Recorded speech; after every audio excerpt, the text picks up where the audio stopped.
¿Se anota ahí en mi pantalla, doctor? Sí se ve, sí se ve. Muy bien. Doctor, buenas tardes, compañeros, buenas tardes. En esta ocasión vamos a hablar un poco acerca de las enfermedades degenerativas de columna. Básicamente, es importante conocer esto. Se refiere a la degeneración que podría haber a nivel del disco. No, como nosotros sabemos, cada espacio está milimétricamente contado, ¿no? A nivel de la columna vertebral. Los espacios son milimétricos en esta zona y cualquier daño, cualquier reducción a nivel de esta estructura, a nivel de la columna, va a generar alguna repercusión en otro tejido, en otro órgano, ¿no? Llámese raíces nerviosas, vasculatura o en su debido caso, de repente en el eje mismo del centro de gravedad, ¿no? Entonces, lo cual va a permitir que se desarrollen alguna dificultad, ¿no? En el paciente. Entonces, empezamos de una vez. Esta enfermedad degenerativa de la columna es una de las causas principales, pues, del dolor de espalda, ¿no? De radiculopatía, de discapacidad. Y básicamente estos pacientes vienen pues a la consulta médica. No son pocos los que asisten a la consulta por esta digamos, disfunción. Y está muy relacionado pues a la parte laboral, ¿no? A la parte, en cualquier ámbito laboral se encuentra prácticamente esta patología. Entonces, muchas veces también se ve mucha deserción con esta asociada a esta patología en el trabajo. Entonces, es muy importante, ¿no? Muchas veces el dolor de espalda podría estar autolimitado y esta podría no estar asociada a un déficit neurológico, ¿no? En el examen clínico, por lo que no requiere muchas veces estudios de imagen. Sin embargo, cuando el dolor dura más de 4 semanas, nos tiene que llamar la atención, a pesar de que se les da sus tratamientos adecuados, ¿no? Con AINES, siempre es recomendable realizarle una prueba de imagen, ¿no? Para poder descartar otras posibilidades, lo cual podría cronificarse, pues, este dolor a la larga y generar un desmedro en el paciente. Entonces, por otra parte, es necesario que nosotros conozcamos, para hacer el abordaje del estudio, tenemos que conocer la parte anatómica, mejor dicho, recordarlo, ¿no? Tenemos que recordar básicamente, por ejemplo, aquí tenemos el cuerpo vertebral, que es muy importante para nosotros, ¿no?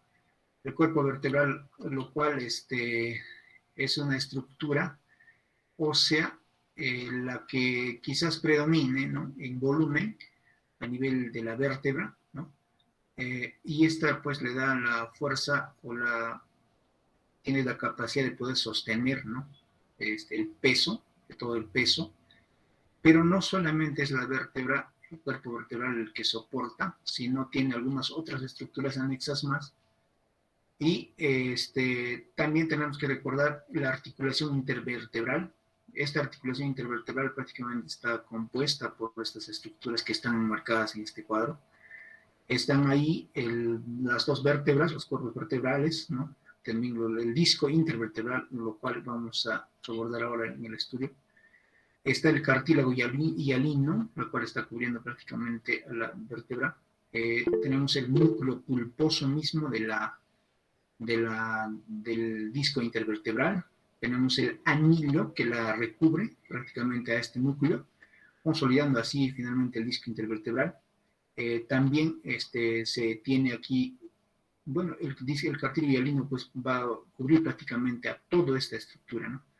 Haciendo directamente una articulación con el cuerpo vertebral. Entonces, este disco intervertebral es muy importante y se hace frágil en este tipo de enfermedades, ¿no?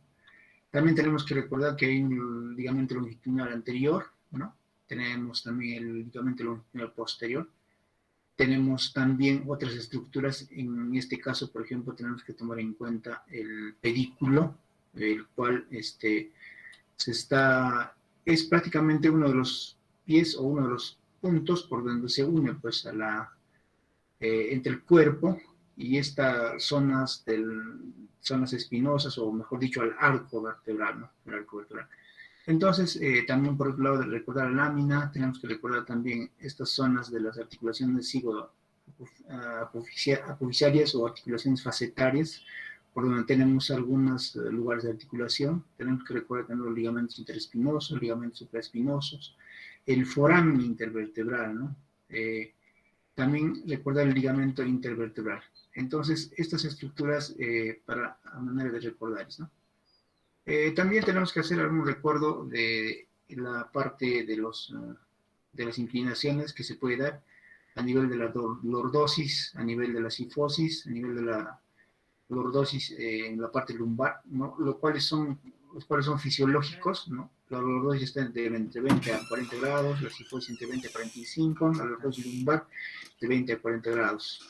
Y también recordar que hay una sifosis coxígea, los cuales son fisiológicos, ¿no?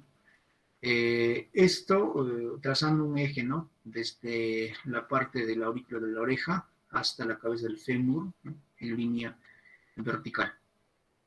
También recordar los segmentos inferiores de la columna lumbar, básicamente están consolidados por los segmentos L4 a L5, y en la columna cervical en los segmentos C4 a C5, y aquí están las partes anatómicas en otra visión, ¿no?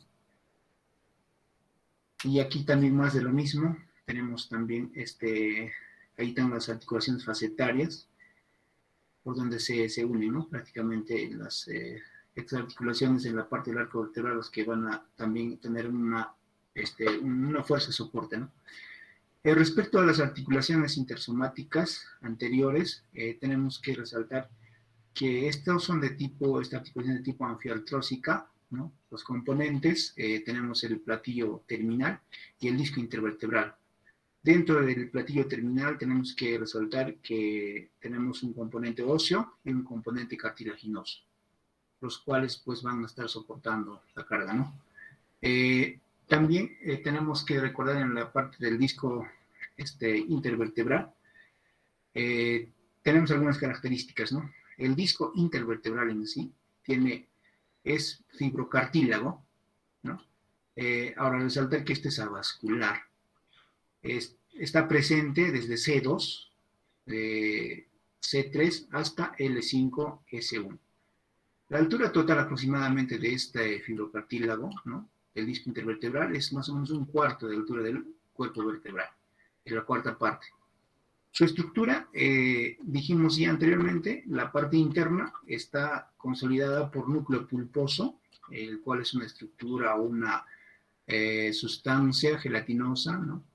Y la parte externa es un anillo fibroso más duro de tejido conjuntivo, el cual va a generar una fuerza de soporte al peso, ¿no?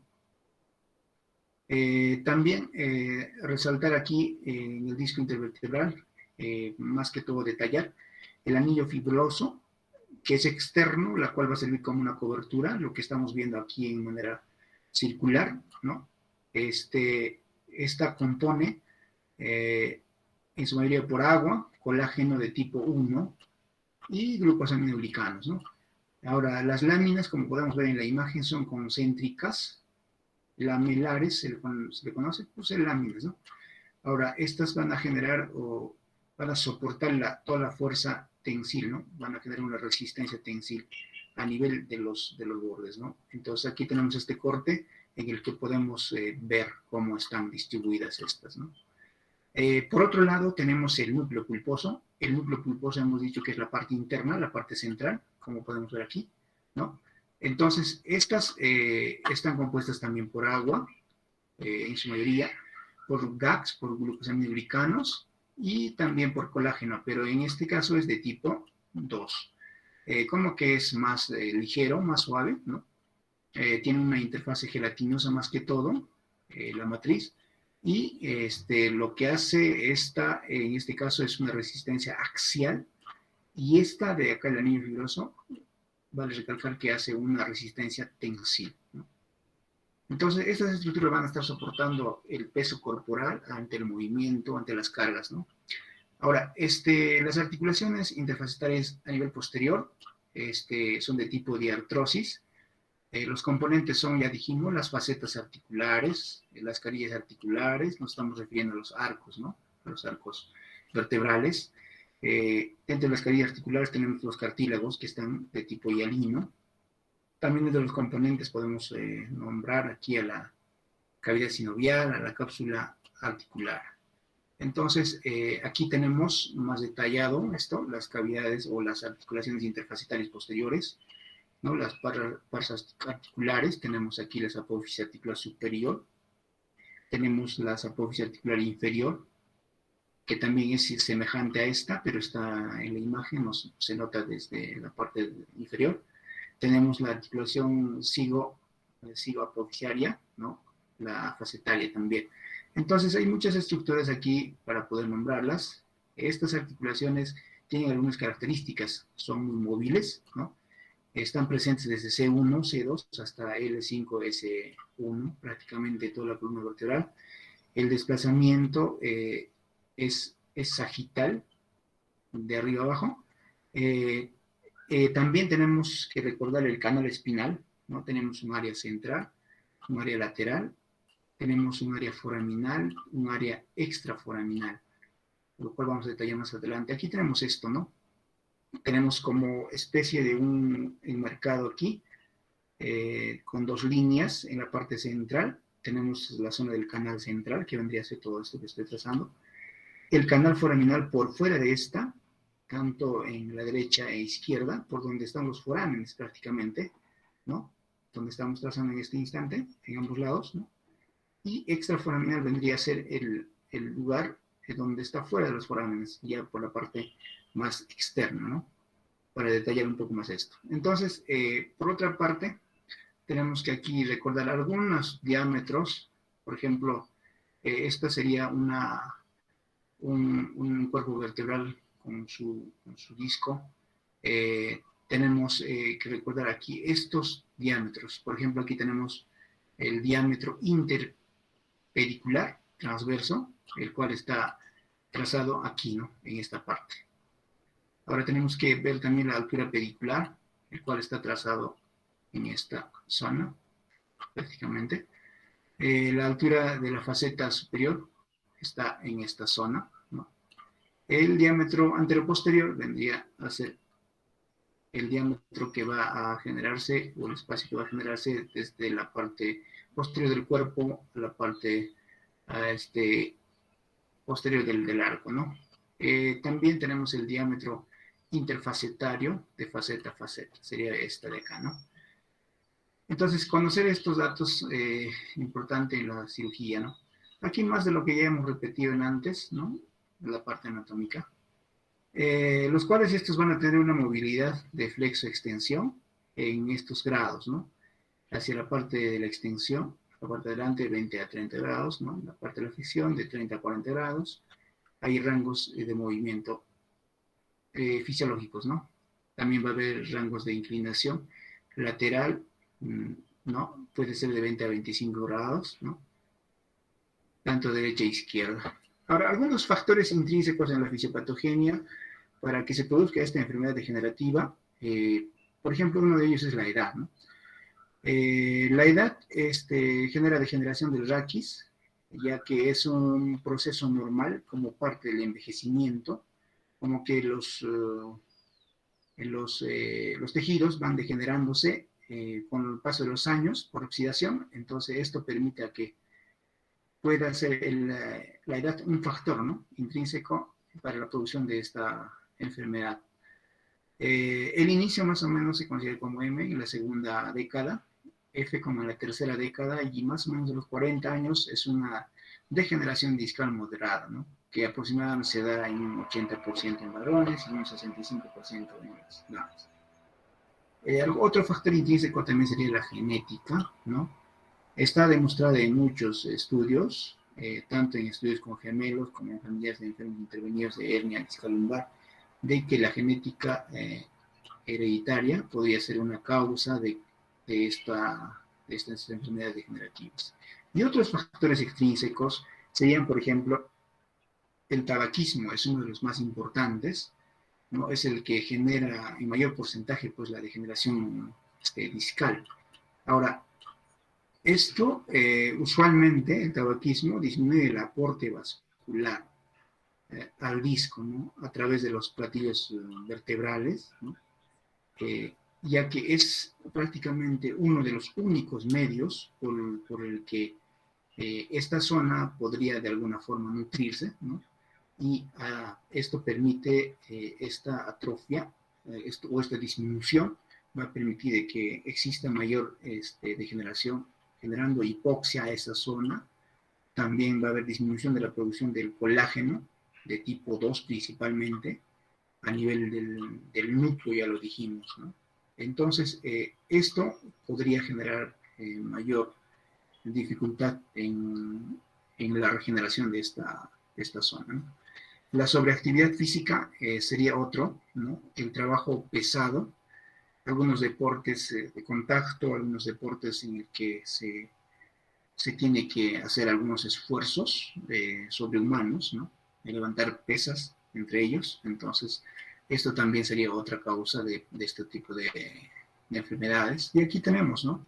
La fisiopatogenia, como el cigarrillo, como el tabaco, podría generar, pues, la atrofia a nivel de esta zona, permitiendo de que el núcleo pulposo entre en hipoxia y no pueda así regenerarse, más al contrario puede entrar en degeneración y haciéndola cada vez más débil a esta zona para que pueda ser proclive a generar este tipo de patología, ¿no? Más de lo mismo que va a prácticamente llega a la degeneración del disco, ¿no? Otros factores extrínsecos también tendremos, por ejemplo, los traumatismos repetidos. Lo otro que quizás estemos no tomando en cuenta, los vicios posturales, ¿no? Muchas veces en esto se infringe, ¿no? Será por algunos deshábitos que tenemos, ¿no? Esto podría generar también, ¿no? En los pacientes. El sobrepeso y la obesidad también es otro factor importante a tomar en cuenta, mucho más en nuestros tiempos y mucho más en pandemia. Sabemos que la tasa de obesos ha crecido, la tasa del consumismo de la comida rápida, la comida chatarra también ha crecido. Entonces esto hace de que el centro de gravedad, ¿no? Varíe y esto genera cambios posturales y estos cambios posturales a la postre va a generar pues algunos daños a nivel de los discos intervertebrales, ¿no? Y esta sería la historia natural. Este es un gráfico en el que vemos, ¿no? La cascada degenerativa de Kirkcaldy-Willis. Entonces, aquí básicamente tomamos dos puntos importantes.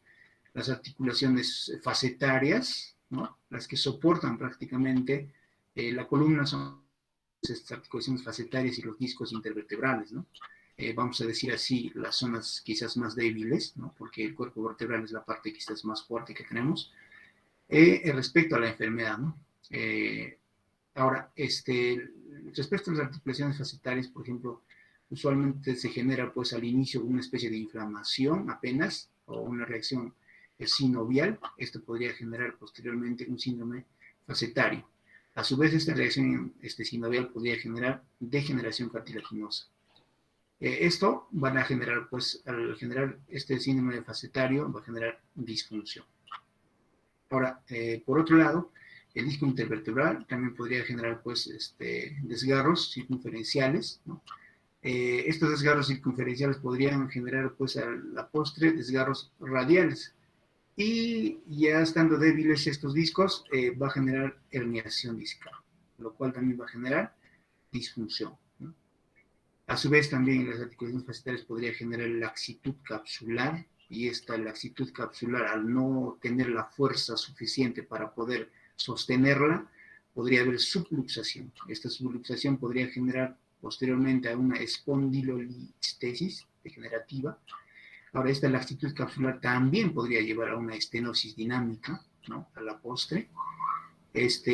Por otro lado, a nivel del disco intervertebral podría generarse una disrupción interna, y al generarse una disrupción interna generaría estenosis dinámica por un lado, podría generar por otro lado estrechez discal, y esta estrechez discal al postre también podría generar espondilolistesis degenerativa.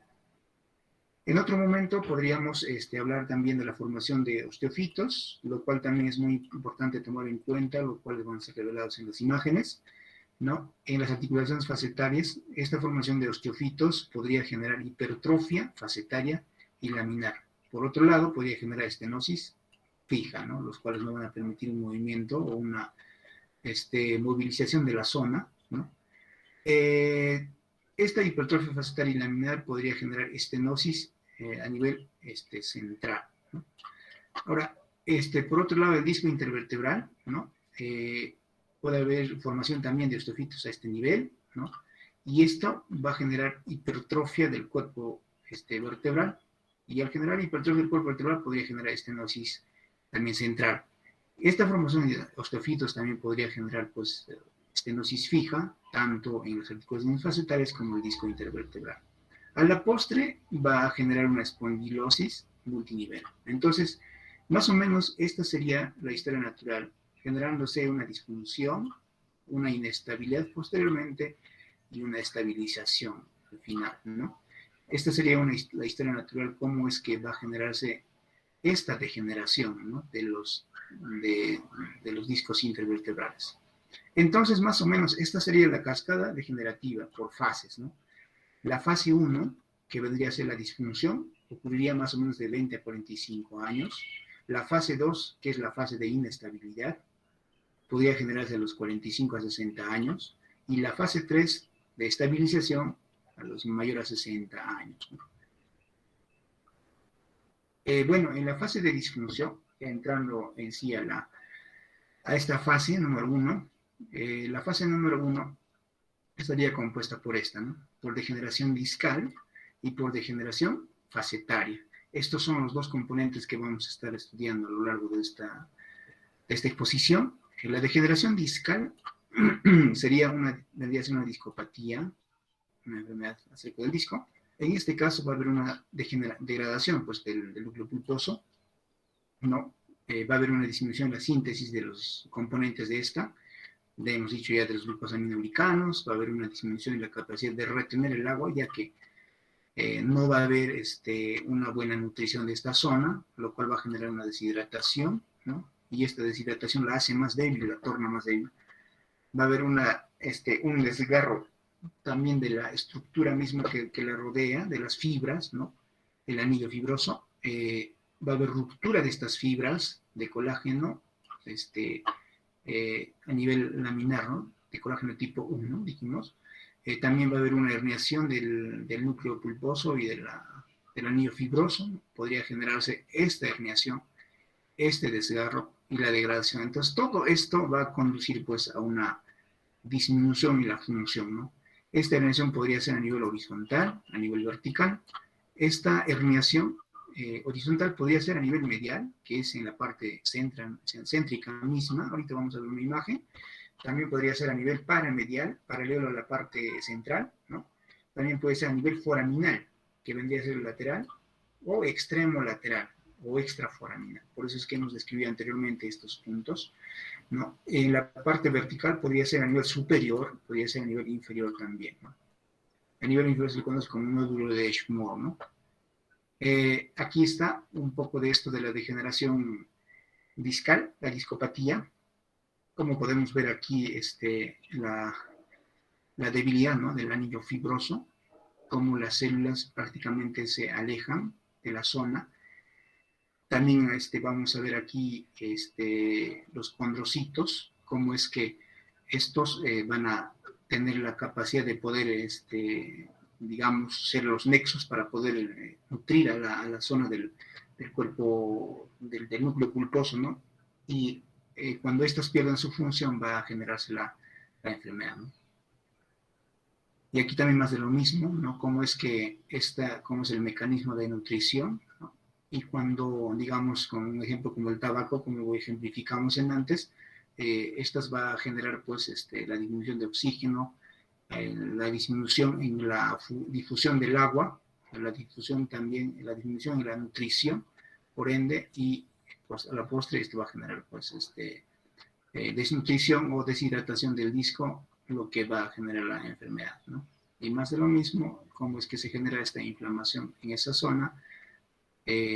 Prácticamente esta es la parte inicial, ¿no? Apenas la reacción discal.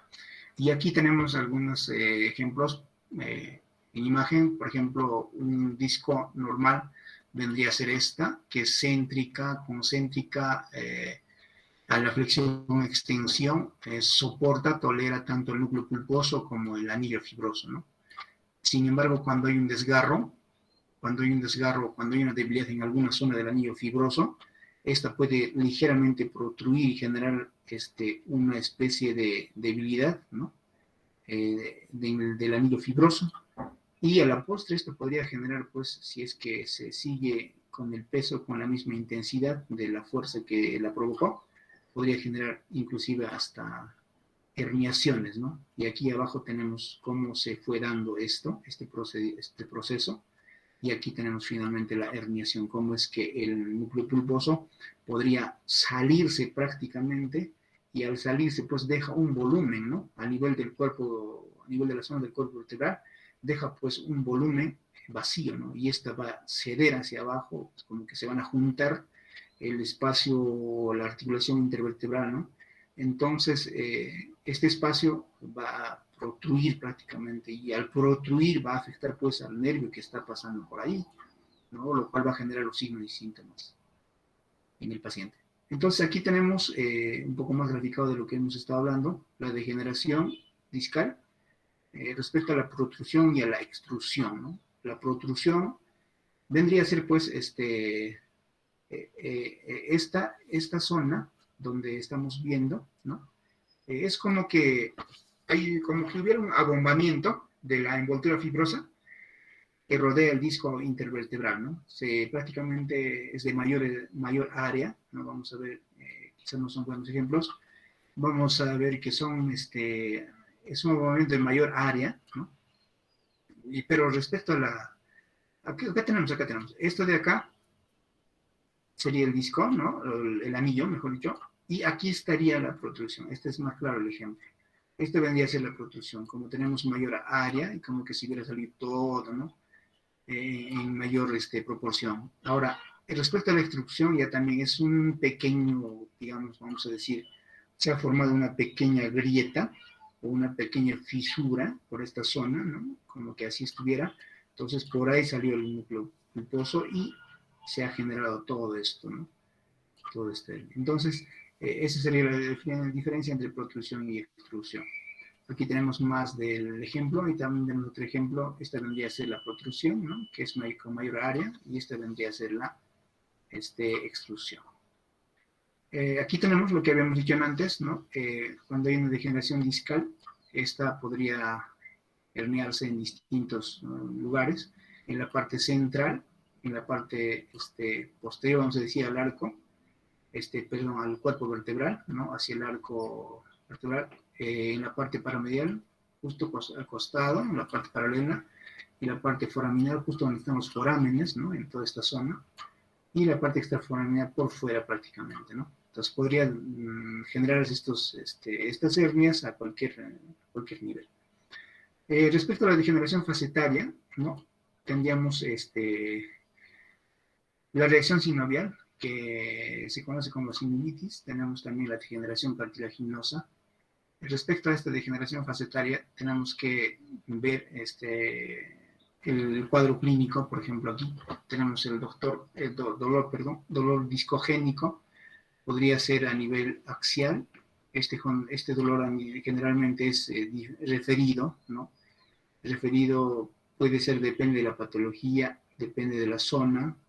Si son a nivel de los discos cervicales, podría generar cervicalgia, ¿no? Si es a nivel de los discos lumbares, podría generar lumbalgia. Pero si este dolor es a nivel facetario, ¿no? También es axial referido, a nivel de las facetas cervicales podría ser dolor interescapular, a nivel de las facetas lumbares podría generarse un dolor glúteo, ¿no? Entonces, esto es importante conocer para saber en qué zona está digamos, la afección, ¿no? Si es a nivel de las facetas articulares o a nivel de los discos cervicales. Y aquí tenemos, ¿no?, algunos ejemplos. Por ejemplo, cuando se afecta en C2, C3 y así en las cervicales, desde la C2 hasta la C7, ¿en qué zonas podemos ver, ¿no? En qué zonas está afectado en cada una de ellas, ¿no? Entonces, esto nos permite, nos ayuda a poder saber en qué zona podría estar la afección, ¿no?, semiológicamente. Y aquí tenemos en la parte lumbar las zonas también, desde la L2 hasta la L5, cómo podemos nosotros determinar de acuerdo a los dermatomas que tenemos, ¿no?, y saber en qué parte está la afección. Respecto al dolor radicular, el dolor radicular usualmente es a nivel apendicular, ¿no? Este va a ser irradiado tanto en los músculos superiores, tanto en los miembros superiores, tanto en los miembros inferiores. Ahora, en los miembros superiores va a generar pues la radicalgia cuando se afectan las raíces, ¿no?, a nivel de C5, C6 hasta T1.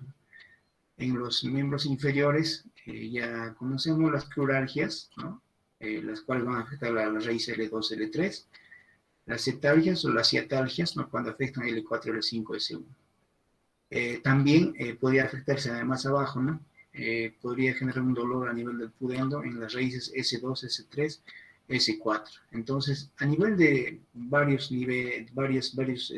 zonas de toda la columna podría afectarse, ¿no? Y esto nos van a dar algunas características, ¿no? Siempre guiándonos de los dermatomas, ¿no?, de los miotomas que ya conocemos. Ahora, en las braquialgias, algunos signos, por ejemplo, el signo de Addison, es importante conocerlo cuando hay una afectación de raíces de C6, C7, C8, ¿no? Y aquí tenemos algunos, por ejemplo, algunas afectaciones que podrían generar, por ejemplo, a nivel de la C5, ¿no? De C4 y C5 podemos ver que algunos, por ejemplo, podría afectar a nivel motor, al deltoides, al bíceps, a los extensores, ¿no?, de la mano, también a los flexores. Y así vamos a ir viendo, de acuerdo a cada zona, cómo es que podemos nosotros determinar semiológicamente en qué zona puede estar afectada. También van a ser afectados algunos reflejos, ¿no?, en el bíceps, a nivel brachioradial, en el tríceps también, y cada raíz tiene pues su zona, ¿no? Respecto a la sensibilidad, también tenemos que conocer los dermatomas y los miotomas en esa zona, ¿no? Entonces, esto usualmente tenemos que sospechar pues cuando hay alguna variación en estas zonas, cuando hay una hernia en C4, C5, ¿no? Y así tenemos en C6 también algunas zonas que ya lo hemos estudiado seguramente en anatomía, en C8, en T1. Siempre conociendo los dermatomas de cada zona, ¿no? También es importante para nosotros conocer, ¿no?, la abducción, la abducción del hombro, del codo, ¿no?, la flexoextensión de la muñeca, del radio, el cúbito, la pronosupinación, ¿no? Tenemos que ver también la extensión, la flexión, extensión de los dedos, la fuerza de los dedos, también la unión y de los dedos, ¿no? Entonces, respecto al cuadro clínico, tenemos que notar también, respecto a la cruralgia, algunos signos, por ejemplo, el signo de compresión radicular cuando se afectan raíces L2, L3, el signo de Wassermann, ¿no? También podamos, en la ciatalgia, el signo de compresión radicular, el signo conocido como la ceja, ¿no?, de Gowers o Bragar, también cuando hay afectación de los raíces L4, L5, S1. Aquí tenemos el signo de la ceja, ¿no? Cuando esto se realiza en un paciente que está pues en supinación prono, ¿no? Al paciente se le levanta el pie, ¿no? O le decimos que levante el pie, y va a tener digamos, vamos a decirle que levante hasta más o menos hasta los 70 grados, ¿no? Si el dolor se presenta a más de los 70 grados, podríamos sospechar de una patología a nivel lumbar, pero si es de los 35 a 70 grados, es posible que sea una alteración a nivel de las raíces o discopatía, ¿no? Cuando es de 70 a 35 grados, eso se le conoce pues como bragar, ¿no? Y el ACV positivo es a mayor o en cualquier zona de esta dolorosa, ¿no? Y generalmente a mayor de 70 grados. Y aquí tenemos algunas disfunciones que puede haber en L3, L4 también, ¿no? Hay disfunción a nivel motor, ¿no? A nivel tibial anterior, cuando hay una disfunción a nivel de la flexión, ¿no? Va a haber también disfunción a nivel de la rotación externa, y los reflejos también van a estar alterados, ¿no? El reflejo rotuliano y el reflejo patelar, y la sensibilidad también en la parte interna del pie. Entonces, va a ser importante conocer de todas maneras los miotomas, dermatomas, y respecto a esto se llevan a cabo la detección de estas patologías, ¿no?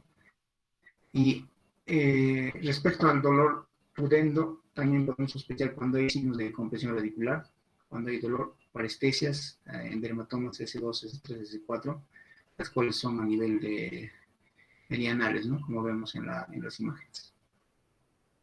También podemos ver disfunciones a nivel de la rodilla, de la cadera, ¿no? Cuando hay afección de L3, L4, L5, S1, ¿no? A nivel de los tobillos, cuando hay inversión y eversión también. Entonces, todo esto nos va a conducir a poder saber de qué patología está sufriendo. Respecto al diagnóstico, los rayos X son vitales, ya que son quizá los exámenes que tenemos en la mayoría de los centros, los cuales nos van a indicar algo ya de esto.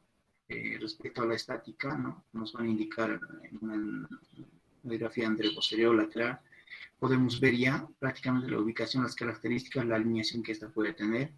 Respecto a la tomografía, es más clara, ¿no?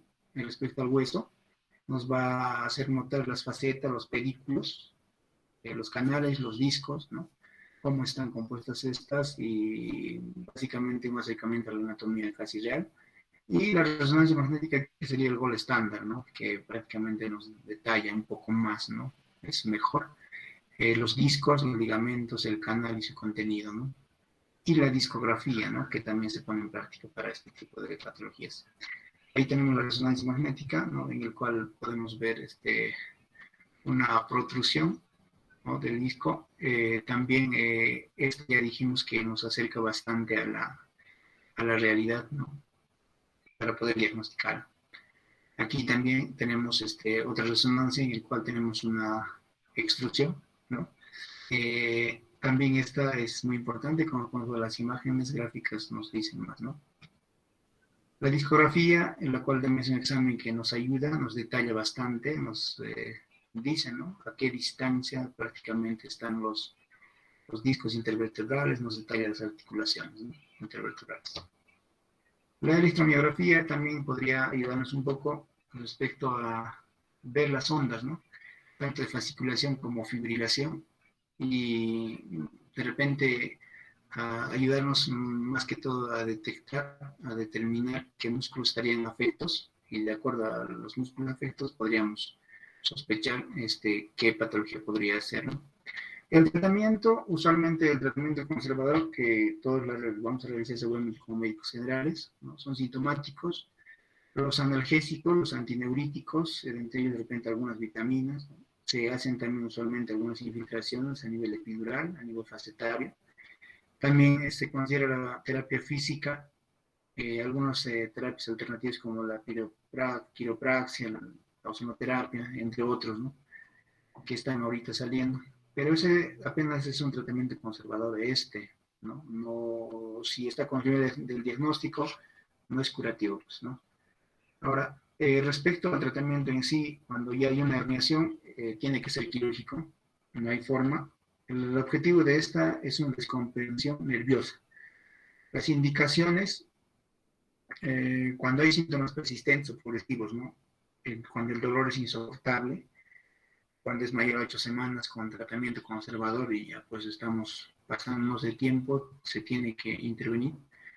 cuando los síntomas son moderados a severos, cuando es progresivo más que todo, ¿no? Se tiene que ya pues pensar en un tratamiento quirúrgico. Cuando la afectación significativa de la calidad de vida es muy importante, prácticamente cuando al paciente la hace, torna pues que el paciente no asista a su trabajo, ¿no? Al contrario, más bien quizás está recibiendo ayuda de otras personas, entonces el ambiente laboral, la calidad de vida, el dolor mismo, no puede dormir de noche el paciente y todo eso pues nos conduce a, sí o sí a pensar en este tratamiento quirúrgico. Cuando hay un déficit neurológico progresivo, motor vesical o intestinal, ¿no? Por ejemplo, la caudequina, ¿no? En este tipo de casos es urgente, ¿no? En la intervención quirúrgica. Ahora, el tratamiento quirúrgico va a tener mejores resultados, la indicación selectiva, ¿no? La cirugía es menor a 3 meses, es adecuada a la descompresión, ¿no? Usualmente cuando es en este tiempo, ¿no? Las técnicas, hay muchas, la disectomía cervical lumbar, la microdisectomía abierta endoscópica, la discólisis por radiofrecuencia, entre otros, ¿no? Ahí están algunas disectomías cervical, por ejemplo, este es un abordaje anterior en el cual se puede, se corta prácticamente, ¿no? El disco dañado, ¿no? Y se puede restaurar o generar una prótesis, o algunas veces se pone un injerto, ¿no? Un injerto de hueso y se inmoviliza esa zona, ¿no? Y aquí hay otra disectomía lumbar, es un abordaje posterior, ¿no? A través de la lámina de la vértebra. A continuación va a continuar Abigail.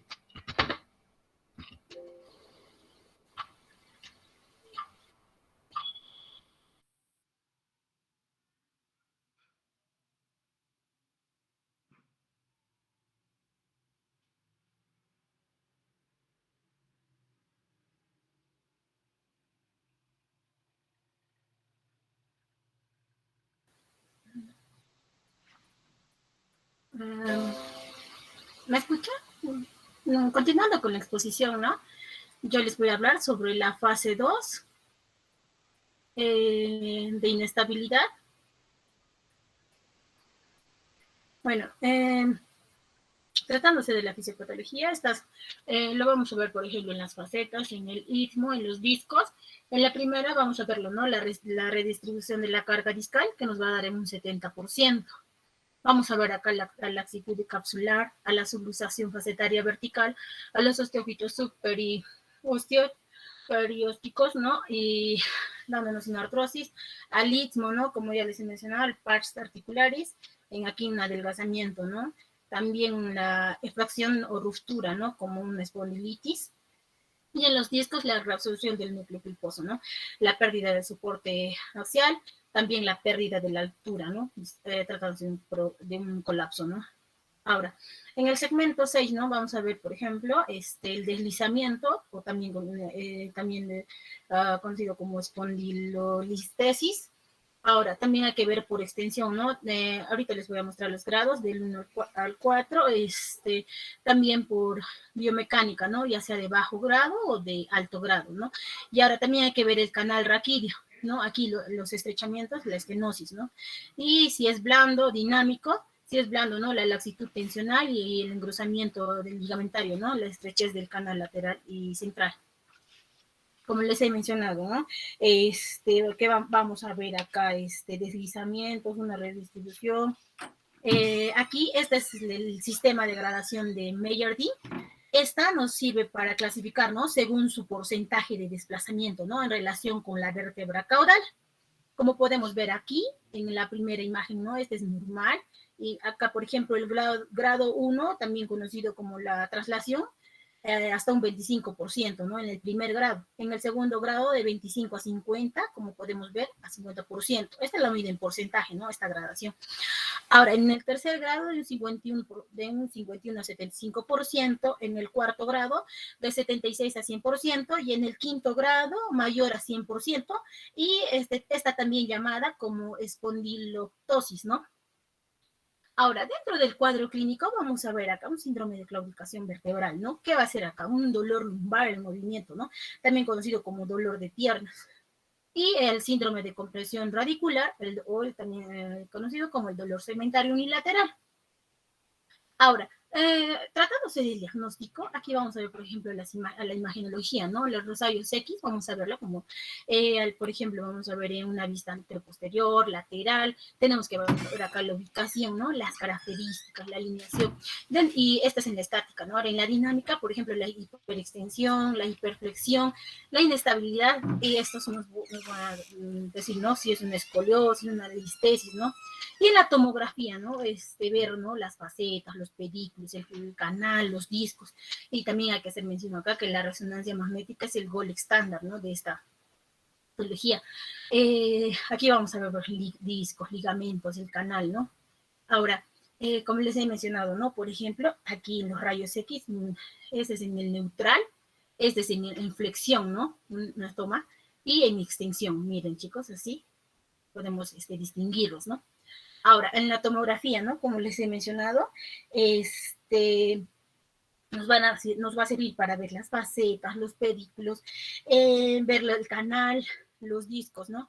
Ahora, en la resonancia magnética, como ya les dije, este es el gold estándar, ¿no? Nos va a servir, es de mucho mejor, ¿no? Ahora, el tratamiento, tratándose de un tratamiento conservador, vamos a tener, por ejemplo, los sintomáticos, ¿no? Vamos a tratarlo con analgésicos, antineuríticos, vitaminas, y también acá hay que tener en cuenta las infiltraciones, ¿no? Ya sea epidural o facetaria. También hay que tener bien en cuenta acá la terapia física, ¿no? También los estabilizadores externos o la ortesis, ¿no? Ya sea corse, faja o collarín, ¿no? Y las alternativas que puede ser una quiropraxia o la sonoterapia, ¿no? Ahora, dentro del quirúrgico vamos a tener, por ejemplo, la fijación transpedicular, ¿no? O estática. También la reducción, la reducción, fijación y la fusión del injerto, ¿no? La ortodesis, ¿no? Esta fijación transpedicular estática más la fusión intravenosa posterolateral también, ¿no? Y también la fijación transpedicular estática más la intersomática, ¿no? Ya vamos a tener acá que ya sea posterolateral, lateral o también inferior, ¿no? Como les he mencionado, ¿no? Esta es una fijación transpedicular en esta imagencita que podemos ver y el injerto transverso, ¿no? Aquí miren otras imagencitas más de lo mismo, como para orientarlos más y tenerlo, ¿no? Una imagen más en esto. Ahora, hasta acá la fijación transpedicular, el injerto transverso. Acá, como les mencioné, ¿no? Miren, esta es la parte anterior, lateral y la parte posterior. También acá esta es conocida como la fijación transpedicular estática, ¿no? O sea, las de acá, tratándose de la fijación, ¿no? Posterior. Ahora, como les mencioné también, ¿no? Acá la fijación transpedicular y también el injerto intersomático, ¿no? Igual, más de estas imagencitas. Ahora, hablando sobre el tratamiento quirúrgico, como les he mencionado, la fijación transpedicular dinámica, la anterior era estática, ¿no? Reducción y fijación sin ortodesis. También acá la fijación transpedicular estática más la fusión intratransversa, ¿no? Pero lateral, ¿no? Ahora, hablando sobre la tercera fase, que esta es la última, que es de estabilización. Por ejemplo, dentro de la patogenia vamos a tener lo que vamos a tener en cuenta acá, más en pacientes mayores de 60 años. Vamos a verlo, por ejemplo, en las facetas, una artrosis, formación de osteofitos, ¿no? Aumentan la superficie de contacto para estabilizar la zona. También vamos a tener, por ejemplo, una hipertrofia facetaria y de láminas, ¿no? Fibrosis periarticular, también en los discos, ¿no? Una discoartrosis, acá una formación de osteofitos, también van a aumentar la superficie de contacto para estabilizar la zona, una deformación e hipertrofia, ¿no? De placas terminales, ¿no? Ahora, también hay que ver acá el canal raquídeo, ¿no? Como les mencioné, un estrechamiento, una estenosis, que podemos tenerlo, ¿no? También hay que ver la mayor en extensión y de estación, ¿no? Hay un aumento en el grosor del ligamento amarillo, hay una hipertrofia, una protrusión discal, disminuye el área y los diámetros del canal óseo, ¿no? Y también disminuye el volumen del saco dural. Y a nivel estático, ¿no? La restricción del movimiento, ¿no? La hipomovilidad. Ahora, también dentro de la clasificación anatómica, vamos a ver, por ejemplo, ¿no? La estenosis del canal central, ¿no? El que va a ser más común, ¿no? Una prominencia discal, una hipertrofia facetaria y ligamentaria, ¿no? También un deslizamiento de la vértebra adyacente, estenosis del receso lateral, una hipertrofia facetaria difusa, osteofitos y también ligamentaria, ¿no? Y una estenosis forámica, ¿no? Como les he mencionado, ¿no? Una estenosis espinal, en la imagencita, como podemos ver, ¿no? Este está normal, miren acá la estenosis, ¿no? Ahora, también, ¿no? Miren acá, este es lo normal, ¿no? Como podemos verlo, miren. Y la estenosis vertical, ¿no? Miren la estenosis vertical acá. La estenosis horizontal y la estenosis global, ¿no? Ahora, dentro de las teorías del dolor vamos a tener acá la compresión directa de la cauda o las raíces, ¿no? También una isquemia de las raíces, una disminución del flujo de líquido cefalorraquídeo, una alta demanda y escasa oferta nutricional, una inflamación, ¿no? Química. También dentro de este cuadro clínico tenemos que encontrar, ¿no? Un síndrome de claudicación neurogénica, ¿no? El canal central, ¿no? Y un síndrome radicular bilateral o también multinivel, ¿no? En recesos laterales o foraminales, ¿no? Este es, ¿no? Como les he mencionado hace un rato, también en el anterior, síndrome de claudicación neurogénica, ¿no? Como el paciente se pone en reposo por el dolor, ¿no? Siente dolor, parestesias, o sea, esta es también conocida como, ¿no? El dolor de las piernas, ¿no? Y el síndrome de la claudicación neurogénica, ¿no? Ahora, dentro del cuadro clínico vamos a tener, por ejemplo, el diferencial clínico entre los tipos de claudicación, ¿no? Dentro de esos factores vamos a tener, por ejemplo, cuando es neurogénica o cuando es vascular. La evaluación post-marcha, por ejemplo, en la neurogénica hay mayor debilidad, ¿no? En la vascular no va a haber cambios.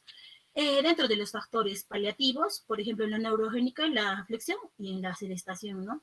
En la sedestación, claro, ahora en la vascular se va a tener, ¿no? El paciente. Ahora, los factores provocativos, ¿no? La marcha a cuesta abajo, va a haber mayor lordosis y en la vascular vamos a ver marcha, cuesta arriba, mayor demanda metabólica, ¿no? Y en los pulsos, por ejemplo, en la neurogénica va a estar presentes y en la vascular van a estar ausentes.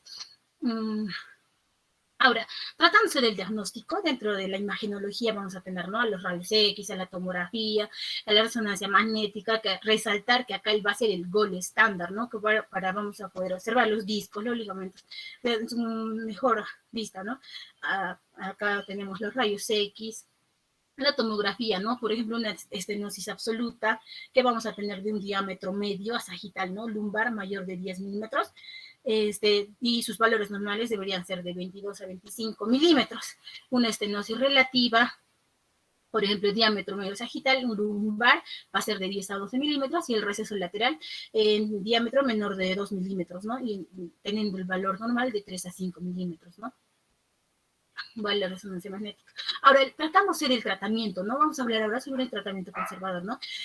Sintomáticos, vamos a tratar con analgésicos, AINES, antineuríticos, ¿no? Vitaminas, infiltraciones, hay que tener acá en cuenta la terapia física, vamos a evitar la tensión, ejercicios de flexión de Williams, aeróbicos en agua, fortalecimiento muscular, también hay que tener en cuenta también la quiropraxia y la sonoterapia, ¿no? Que son lo del momento, ¿no? Ahora, en el quirúrgico, el objetivo es la descompresión nerviosa y la recalibración sostenible del canal raquídeo estrecho. Dentro de sus indicaciones vamos a tener, por ejemplo, síntomas persistentes o progresivos, ¿no? Un dolor insoportable mayor de 8 semanas con un tratamiento conservador. También los síntomas moderados o severos, ¿no? También hay que ver acá la afectación significativa de la calidad de vida de estos pacientes y el déficit neurológico progresivo, ¿no? Ya sea motor, vesical o intestinal, ¿no? Este sería muy urgente, ¿no? El tratamiento. Ahora, tratándose del quirúrgico, mejores resultados, vamos a tener indicación selectiva, una cirugía menor de 6 meses, una adecuada descompresión, ¿no? Y tratándose de las técnicas, una descompresión simple, selectiva, ¿no? Laminectomía, foraminotomía, ya sea global, una laminectomía también, ¿no? Laminoplastía. Ahora, hablando sobre la descompresión combinada con fusión e injerto, ¿no? Hay que ver acá la fijación transpedicular más la función intransversa, ¿no? Ahora, la función transpedicular más la función intersomática y la fijación interespinosa más la función interfacetaria, ¿no? Bueno, acá la descompresión simple, ¿no? Es selectiva, la laminectomía, la foraminectomía, ¿no? la descompresión simple global, como les mencioné, ¿no? La laminectomía, ¿no? Pista posterior superior. Igual acá una laminectomía, ¿no, chicos? Como podemos ver en esta imagencita, a la descompresión simple global con laminoplastía, ¿no? Y la descompresión acá, por ejemplo, más la fijación transpericular, ¿no? Y más la función intratransversa. Aquí la descompresión y la fijación interespinoso, ¿no? Y más la función interfacetaria. Igual acá en la imagen más descriptiva, más fusión interfacetaria, ¿no? Eso sería todo, doctor. Sí.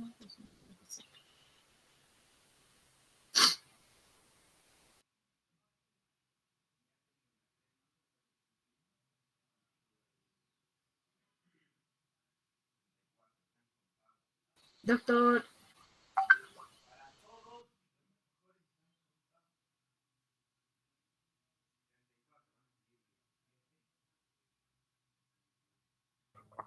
Muy bien.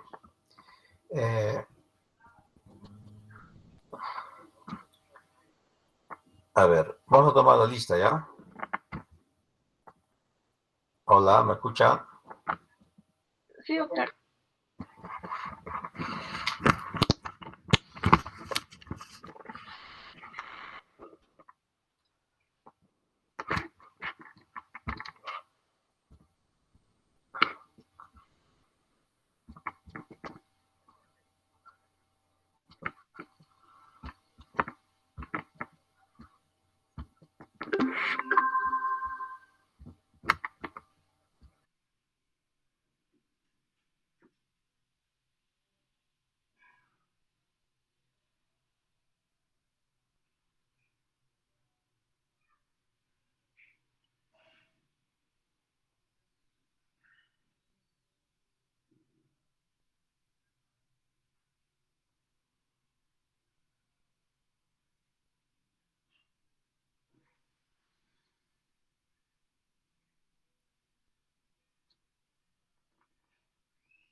Aguilar Cueva.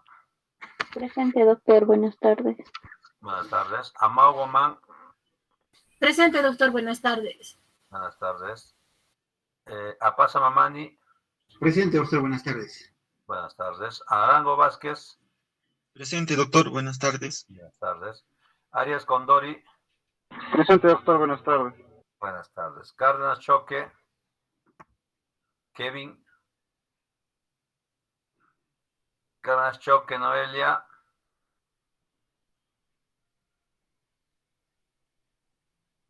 Cárdenas Portugal María Julia. Presente, doctor. Buenas tardes. Buenas tardes. Castellanos Jurado.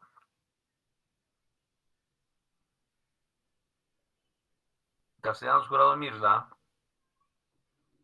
Chacón Cusigomán. Presente, doctor, buenas tardes. Buenas tardes. David Acors. Presente, doctor, buenas tardes. Buenas tardes. De la Torre Vera. De la Torre Vera. Durán Olivera. Presente, doctor. Buenas tardes. Buenas tardes. Flores González. Flores González. Garay Valdivia. Presente, doctor. Buenas tardes. Buenas tardes. García Quintadilla. Presente, doctor. Buenas tardes. Buenas tardes. Góngora Jaramillo. Buenas tardes, presente, doctor. Buenas tardes. Iquiapasa Jara. Presente, doctor. Buenas tardes. Jordán Saldaña. Presente, doctor. Buenas tardes. Buenas tardes. La Torre Alvis. Presente, doctor. Buenas tardes. Buenas tardes. León Palma. Presente, doctor. Buenas tardes. Buenas tardes. Loaiza Farfán. Presente. Buenas. Maldonado López. Presente, doctor. Buenas tardes. Mamani Valderrama. Presente, doctor. Buenas tardes. Mejía Romero. Mejía Romero. Moscoso Quispe. Presente, doctor. Buenas tardes. Buenas tardes. Dina Moreno. Presente, doctor. Buenas tardes. Buenas tardes. Olarte Pino. Presente, doctor. Buenas tardes. Buenas tardes. Ontón Condorguamán. Presente, doctor. Buenas tardes. Buenas tardes. Ortega Rivas. Presente, doctor. Buenas tardes. Buenas tardes. Ortiz Yucra. Presente, doctor. Buenas tardes. Buenas tardes. Paredes Pedraza. Presente, doctor. Buenas tardes. Buenas tardes. Quillabomán Zúñiga. Presente, doctor. Buenas tardes. Buenas tardes. Ripa Contreras. Presente, doctor. Buenas tardes. Buenas tardes. Rivas Ramos. Buenas tardes, doctor. Presente. Sánchez Rivero. Presente, doctor. Buenas tardes. Buenas tardes. Santos Chacón. Presente, doctor. Buenas tardes. Buenas tardes. Villacresis Conza. Presente, doctor. Buenas tardes. Doctor, por favor, castellanos. Castellano Jurado. Mirla. Presente, doctor. ¿Alguien De la más? Torre, doctor, por favor. Buenas tardes. Mejía también, doctor, por favor. De la Torre. ¿Quién más? Cárdenas Choque, doctor, por favor. ¿Quién? Cárdenas. Cárdenas Choque. Cárdenas Choque, Noelia. Sí, doctor. Cárdenas Choque Kevin, doctor, también, por favor. ¿Quién más? Mejía también, doctor, por favor. Mejía Romero. Mejía. ¿Alguien más?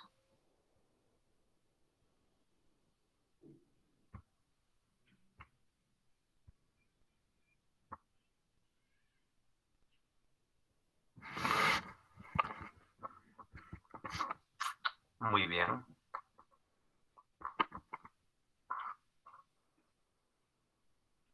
A ver, jóvenes, nos faltan todavía, aparte de hoy día, 3 temas, ¿no?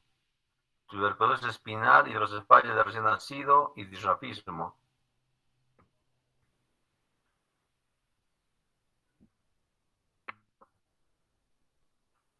...10 de diciembre, 17 de diciembre.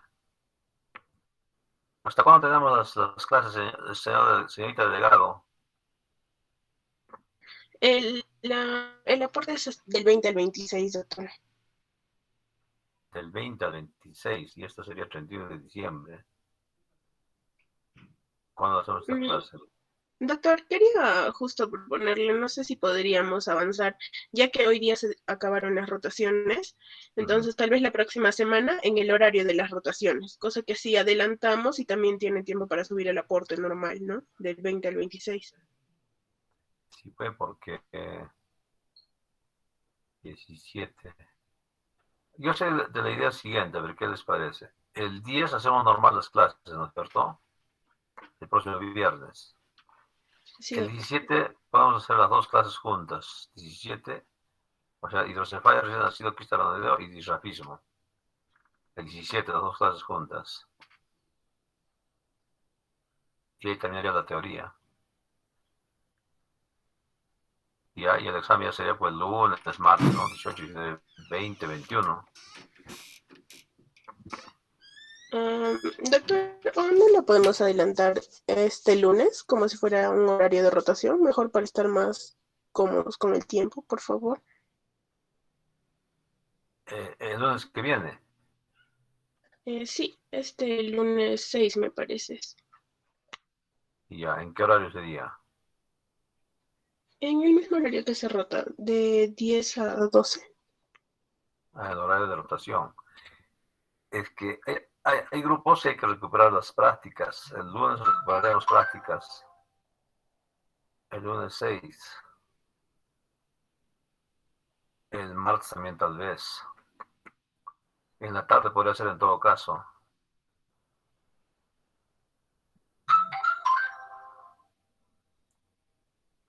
Ya vemos cómo terminamos, ya, pero ya, hay que estar analizando, jóvenes. Ok, A ver.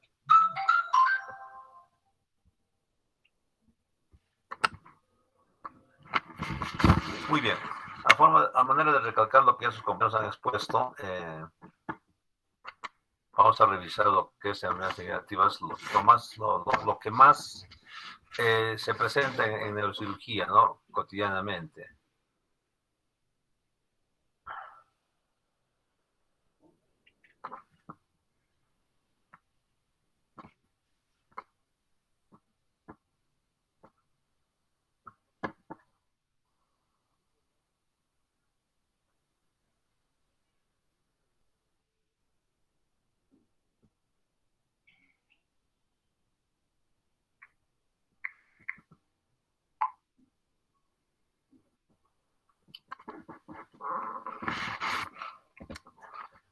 A ver, un ratito.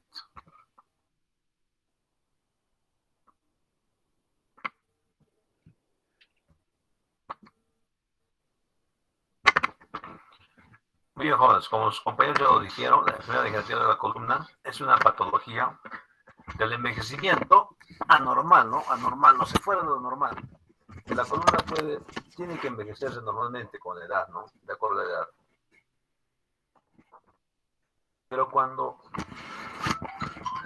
se ocasiona en forma acelerada, ¿cierto? O a temprana edad, entonces decimos que es envejecimiento acelerado. ¿Pero de quién es? Del complejo disco ligamentario espinal, o sea, de las vértebras y del disco. ¿Ya? Entre vértebra y vértebra tenemos los discos, entonces va a haber patología en esas regiones, vertebral y discal. Pues, ¿qué sucede? Jóvenes de 30, 40 años van a tener la columna como de una persona de edad avanzada. Entonces, para eso es necesario conocer la biomecánica, ¿no? de la columna y la fisiología, anatomía de la función de la médula espinal, ¿no? Entonces, es importante conocer esos temas antes de entender lo que es el envejecimiento acelerado. Y a los factores también lo revisaron sus compañeros, ¿no? Hay factores de riesgos asociados a esta patología. Entonces, a manera de resumen, ¿no? Uno pequeñito más, como ya dijeron sus compañeros, hay factores intrínsecos y como también extrínsecos. Entonces, la columna, ¿cuándo se va a degenerar o cuándo se va a alterar precozmente? Puede ser por problemas genéticos, o sea, hereditarios, ¿no? Entonces, un envejecimiento precoz, ¿no? De la columna. Y los extrínsecos son los que ya son adquiridos, pues, ¿no? Los que nosotros vamos a complicar a la columna de cada persona. Entonces, los cigarrillos, ¿no? Fumar cigarrillos va a causar el envejecimiento de la columna. La sobreactividad física, ¿no? El exceso de esfuerzo físico. La obesidad, el aumento de peso, ¿no? Los traumatismos. Entonces, personas que sufren traumatismos constantemente, ¿no? Entonces van a alterar también la columna vertebral. Las infecciones es otro concomitante, ¿no? Otro factor. Hay infecciones jóvenes como las siringomielas, ¿no? Que son infecciones por estafilococos que dañan a los discos, al canal medular, a la médula incluso, ¿no? Las cirugías también, ¿no? Las cirugías también complican, como cirugías de columna y la nutrición o la alimentación. Estas las fases tienen que saberse los jóvenes, ¿no es cierto? Ya lo dijeron también sus compañeros. Entonces hay una fase de disfunción, fase de inestabilidad y fase de estabilización. Entonces aquí es el problema, ¿no? De 20 a 45 años hay una disfunción, la primera fase. De 45 a 60 años hay una inestabilidad. O sea, una persona que pasa por una degeneración de la columna, al final se va a estabilizar esa columna. Finalmente llega a estabilizarse, pero todo deforme la columna, ¿no? Todo deforme, escoliótica, discos aplastados, pero se va a estabilizar y la persona ya queda con esa deformidad, ¿no? Entonces, en la disfunción, lo que hay que estudiar es la degeneración discal y la degeneración facetaria. No son dos temas diferentes. Una que los discos se van a dañar y otro que las facetas articulares se van a complicar, ¿no? Entonces, jóvenes, lo que más interesa en este capítulo es la parte de la disfunción, la degeneración discal, ¿ya? Nosotros vamos a revisar más que todo profundizando lo que es la degeneración discal. Y la degeneración discal va concomitante con la facetaria. Si el disco se daña, se aplasta, las facetas también se van a hipertrofiar. Pues van de la mano, ¿no? Entonces, ya lo dijeron los compañeros. ¿Qué es una hernia discal entonces?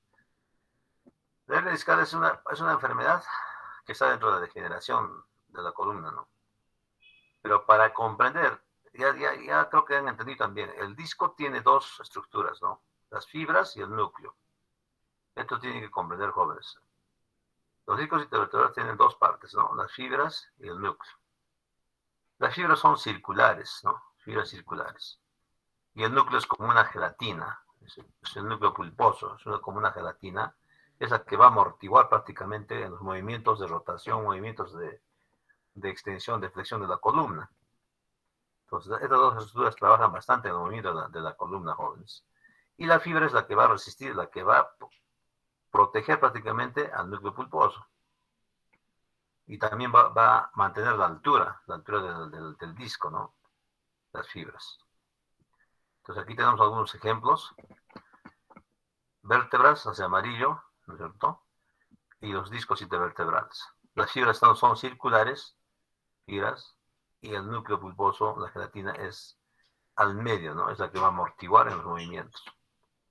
Entonces, ¿qué sucede cuando hay mucho esfuerzo? Cuando uno carga pesos, ¿no? Encima de la cabeza o en el hombro, ¿no?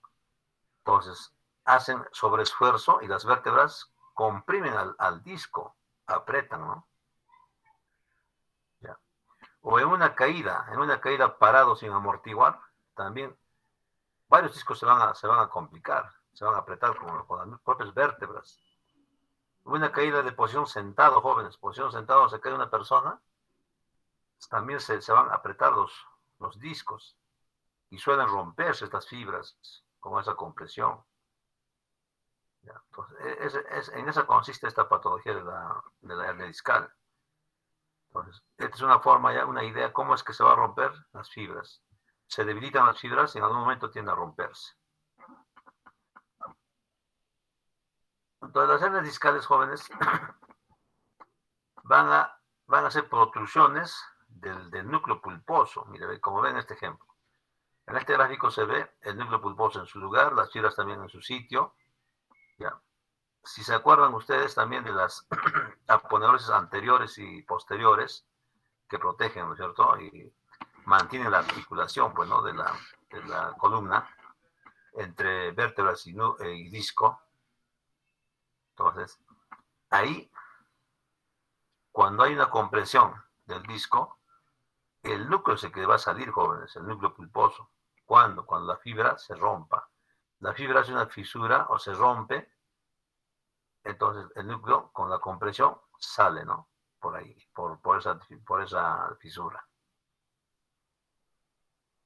Entonces, hasta aquí es una hernia protruida, podemos decir, ¿no? Protruida. Ya. Pero cuando rompe el ligamento posterior, mire, está rompiendo el ligamento posterior, porque aquí está sujeto al ligamento, aquí ya rompe el ligamento posterior y la hernia ya sale más allá del ligamento, ¿no es cierto? Entonces esta es una hernia extruida, ¿no? Es una hernia extruida, que esta sí va a comprometer las raíces nerviosas. Cuando se encuentra a nivel de la región lumbar, jóvenes, ustedes se acordarán, aquí solamente hay nervios, raíces nerviosas nada más en este espacio, ya no hay médula, jóvenes. Entonces, en toda esta zona, en el espacio intradural, solamente va a haber raíces nerviosas. Desde el cono medular, desde la L2, pues, ¿no? Desde la L2, solamente raíces nerviosas. Entonces, ¿qué va a hacer las hernias? Las hernias van a comprometer a las raíces nerviosas. Ya no hay médula, jóvenes. Entonces, dependiendo a qué altura salen las hernias discales, dependiendo a qué nivel, este sería el L4, el L5, ¿no? El L4, el L5, este sería el L5, S1. Entonces, dependiendo en qué nivel está saliendo la hernia, va a comprometer a la respectiva raíz. En este caso es el L5, S1, entonces está dañando la raíz L5. En este caso es el L4, L5, entonces daña el L4. ¿Ya? Entonces, estos gráficos hay que comprenderlos muy bien. Cómo es que se producen las hernias, ¿no es cierto? Y qué es lo que va a provocar a nivel de las raíces nerviosas. Pero si el paciente tiene varias hernias, 1, 2 o 3, va a comprometer varias raíces nerviosas. Y si ustedes se recordarán anatomía, las raíces nerviosas L4, L5 hasta L3 forman un plexo, ¿no es cierto? Un plexo sacro. ¿Ya? Entonces, ese plexo al final también va a tener la raíz nerviosa, la raíz importante que es la ciática. Entonces, la ciática es una combinación de varias raíces nerviosas. Entonces, el paciente va a tener radiculopatía, si es que tiene estas hernias, va a tener radiculopatía. Compromete a las 3 raíces incluso. Porque la ciática es una combinación de las 3 raíces. Muy bien. Lo que se quiere es que se comprenda cómo es que estos discos comprometen las raíces nerviosas. En una radiografía simple, jóvenes, nosotros siempre logramos ver este agujerito de conjunción, este agujero de conjunción. Entonces, entre vértebra superior y vértebra inferior, se forma un agujero de conjunción por donde sale la raíz nerviosa. ¿Ya? Y si ustedes se imaginan, aquí está la médula, ¿no? En esta región debe estar la médula, pero al medio. Y el disco puede comprometer a la médula si se va hacia el medio, y si se va a la parte lateral, va a comprometer a la raíz nerviosa. ¿Ya? Y si este disco se aplasta, jóvenes, pierde su altura, entonces el cuerpo vertebral con el otro cuerpo se van a aproximar en la parte anterior. ¿Y qué va a pasar en la parte posterior? Aquí está la cavidad articular. La cavidad articular se va a achatar, se va a ensanchar, se ensancha esta cavidad, así ancho se vuelve. Porque como está perdiendo altura, eso se tiene que ensanchar, porque no va a poder mantener solito la altura. Se enchanza, se hipertrofia, se hace una malformación, se daña, pues, ¿no? Y se deforma la columna, ¿no? Esa es la concomitante después de que el disco se haya aplastado. Eso para comprender qué va a pasar con la cavidad articular, ¿no? Y las hernias son de diferentes tipos, jóvenes. Así como estoy diciéndoles, protruida, extruida, ¿no? Entonces, también pueden ser hernias que van a afectar a la raíz nada más, no a la médula, como ven, aquí está la médula, y solamente hacia la raíz. Entonces, por aquí, justamente este agujero también se le conoce como foráminas. Aquí se conoce como foráminas, ¿no? Entonces, por donde sale la raíz nerviosa, forámina. Entonces, si compromete la hernia, si la fibra se rompe en esta parte y la hernia sale por aquí, esta será una hernia foraminal, ¿no? Porque está afectando a la forámina. Ya, todo vamos a ver más adelante. ¿Qué sucede con estos pacientes clínicamente? Incluso nosotros podemos, en el examen físico nomás podemos encontrar, o podemos ya decir que el paciente tiene hernia discal, o tiene daño en la columna. Entonces, los pacientes, cuando ustedes lo ven de espaldas, así, ¿no? En posición parado, sin ropa, va a tener la columna así como que está doblada, como que está quebrada a un lado. ¿Ya? Y va a estar así con contractura. Esto es contractura, jóvenes. Así elevado, levantado el músculo, ¿no? Duro. Cuando tú presionas o aprietas, haces palpación, está duro este músculo. Entonces el paciente está con contractura muscular. ¿Ya? Y esta posición es típica de un paciente que tiene una ciatalgia, o sea, el nervio ciático alterado. Entonces es una postura clásico de pacientes con hernia discal o lumbalgia severa. Otro signo que tienen que buscar ustedes en otros pacientes es el ASEGE.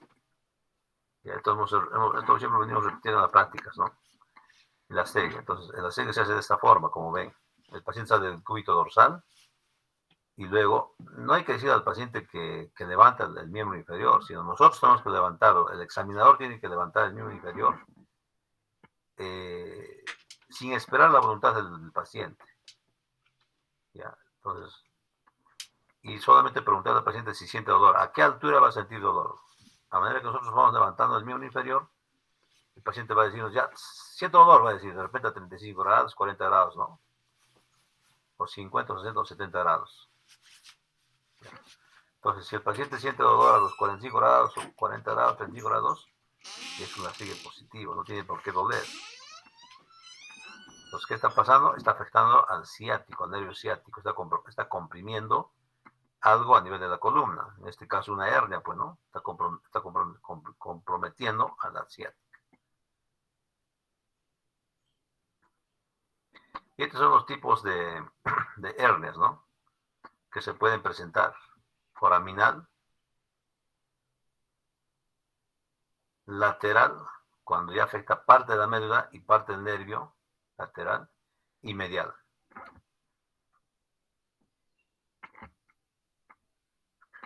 De los tres jóvenes, el quirúrgico, ¿cuál sería para ustedes? A ver, a manera de preguntar. Alguien que me responda, a ver, ¿cuál de los tres sería quirúrgico?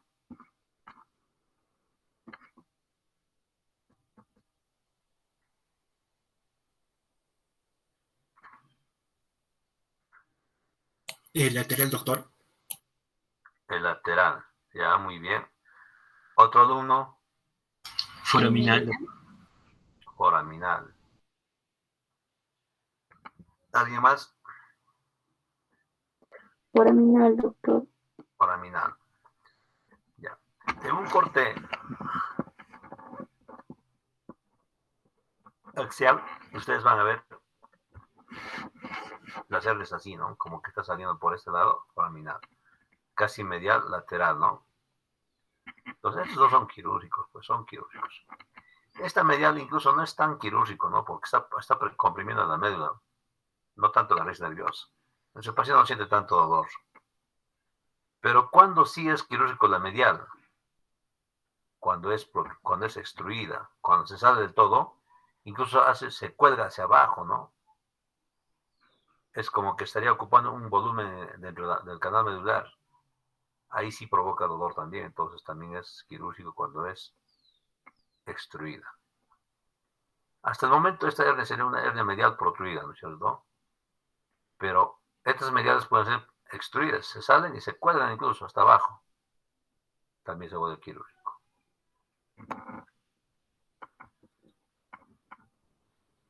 Este fue la pregunta este siempre es pregunta de examen. Ya. Una hernia discal lateral puede comprometer uno o dos ramas adyacentes. Eso es cierto, mira. Esta hernia L4, es L4, perdón, L4 es de 5, porque esta es la vértebra L4 y esta es la vértebra L5. Si aquí hay una hernia, va a afectar esta hernia a la raíz de al L4 de todas formas, ya con toda seguridad.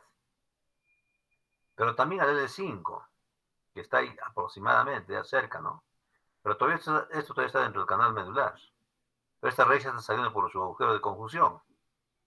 Entonces, como sale por su agujero de conjunción, esta hernia compromete a esta raíz, más que al L5, pero también puede comprometer al L5. Por eso cuando nosotros operamos, buscamos siempre este ángulo, como una axila, ¿no es cierto? Este ángulo buscamos, porque esto todavía está dentro de la médula, dentro del canal dural, intradural, todo está esto, ¿no? Y el nervio se ve aquí. Hay que buscar la raíz nerviosa que está saliendo y el espacio dural. Y aquí hacemos una separación y retiramos la hernia, ¿no? Pero puede afectar a ambas raíces esta hernia. De igual forma, la otra hernia, ¿no es cierto? Este es vértebra L5 y tiene que ser el sacro, ¿no? Entre L5 y sacro sale una hernia, ¿no? Sale una hernia. ¿Va a afectar a quién más? Al L5. Al L5. pero puede comprometer al S1, que también está próximo. Todo es ordenado, jóvenes. Ya hemos hablado de esto. El sistema nervioso es bien ordenado. Así salen las raíces nerviosas, L4, luego L5, luego L1, luego vendrá el S2, el S3, el S4, ¿no? Entonces ya van saliendo en orden. Entonces aquí afectaría al S1 también. Pero más compromete a quién? Al L5. Debajo de la vértebra L5 sale la raíz nerviosa L5. Entonces va a afectar a esa raíz, más que al S1. Muy bien. En el examen físico hay que conocer estos gráficos. Entonces, cuando hay compresión del L4, cuando ustedes examinan al paciente la sensibilidad, el paciente va a decir, en estas zonas hay adormecimiento. ¿Ya? Porque todas esas zonas son de la L4, ¿no? En la sensibilidad. Entonces, todas esas zonas va a sentir el paciente hipoestesia, incluso hasta por esta zona. En cuanto a reflejos, va a haber también aumento del reflejo rotuliano, ¿no? Donde está afectado la raíz L4. También llega a la pantorrilla, ¿no? A la pantorrilla. Más típico, a la pantorrilla. ¿Ya? Ahí va a haber adormecimiento, cuando es afectación del L4. Ya hemos dicho que el ciático o el nervio crural se forma de varias raíces, ¿no? Y así se van formando las raíces grandes a nivel del miembro inferior. Cuando hay compromiso de L5, estas zonas son las que van a estar con hipoestesia en el paciente. O parestesia también, ¿no? L5. ¿Ya? Y viene a los dedos del pie, ¿se dan cuenta? A los dedos del pie. L5.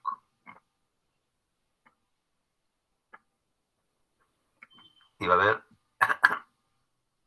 este Babinski, ¿no? Este reflejo de Babinski, cuando hay compromiso de L5.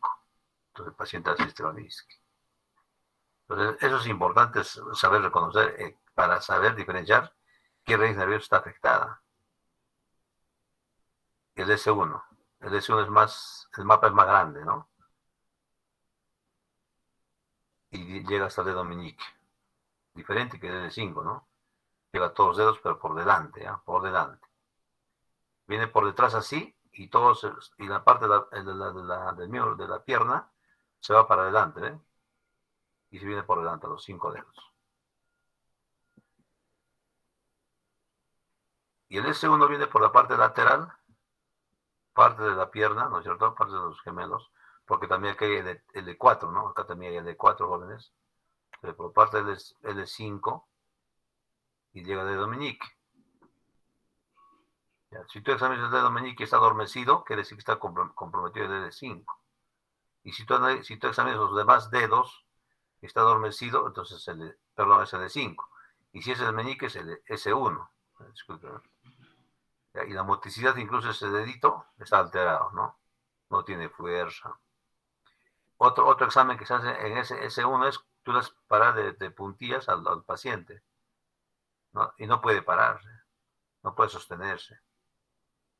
¿Ya? Y en ese caso, con el compromiso de S1, el reflejo rotuliano, el aquiliano también está incrementado. Está liberado, pues, ¿no? Entonces, estos exámenes son clásicos en este tipo de pacientes con hernias discales, y para saber diferenciar a qué nivel está la hernia. O sea, clínicamente, nosotros ya podemos saber a qué nivel está la hernia discal.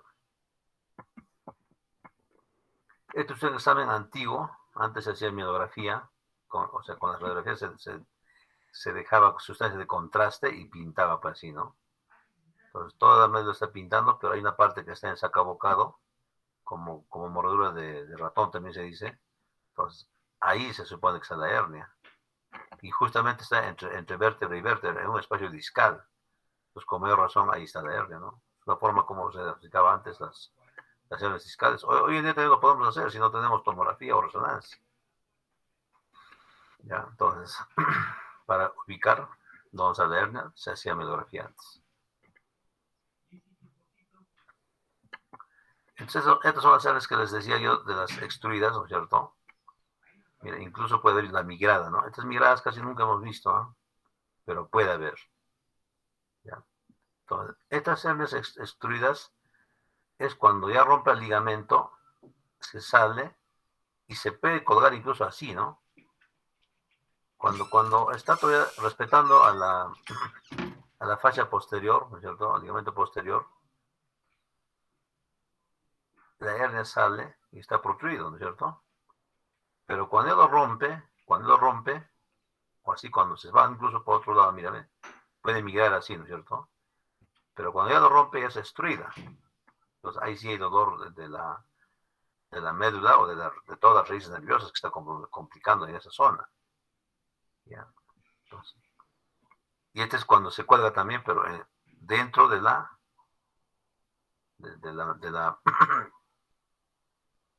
membrana posterior, pues, ¿no? La cápsula posterior, ¿no es cierto? De las vértebras, ¿ya? Entonces, aquí todavía no ha roto, ¿no es cierto? Aquí sin embargo está rompiendo. Entonces, aquí sí ya está extruida. Este todavía no provoca mucho dolor, jóvenes, ¿sabes? Porque esta membrana posterior está protegiendo, pues, ¿no?, de la médula. Bueno, otros gráficos más de miografía, ¿no?, para ver en qué nivel están las hernias, ¿no? Y siempre conociendo la anatomía, porque para entender una radiografía hay que saber bastante la anatomía. ¿Ya? Estas tomas de densitometrías también se hacían, ¿no? ¿Para qué? Para ver cómo estaban extruyéndose las hernias, ¿no? Cómo salían las hernias discales y a qué altura.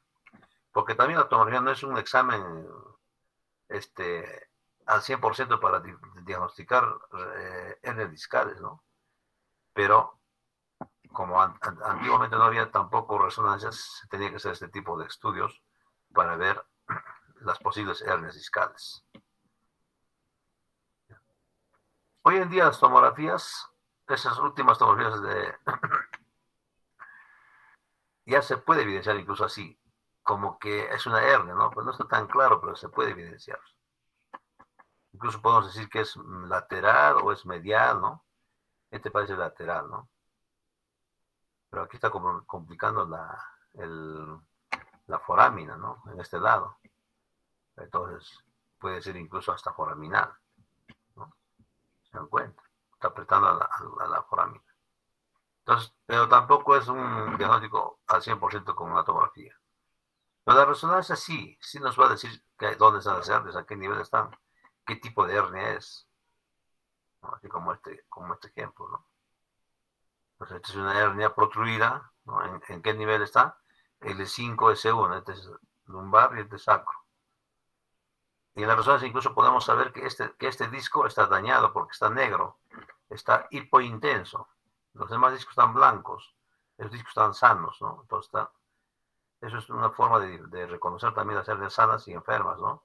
Entonces este disco está apretado, está deshidratado, ya no tiene agua, pues, ¿no? Todo deshidratado.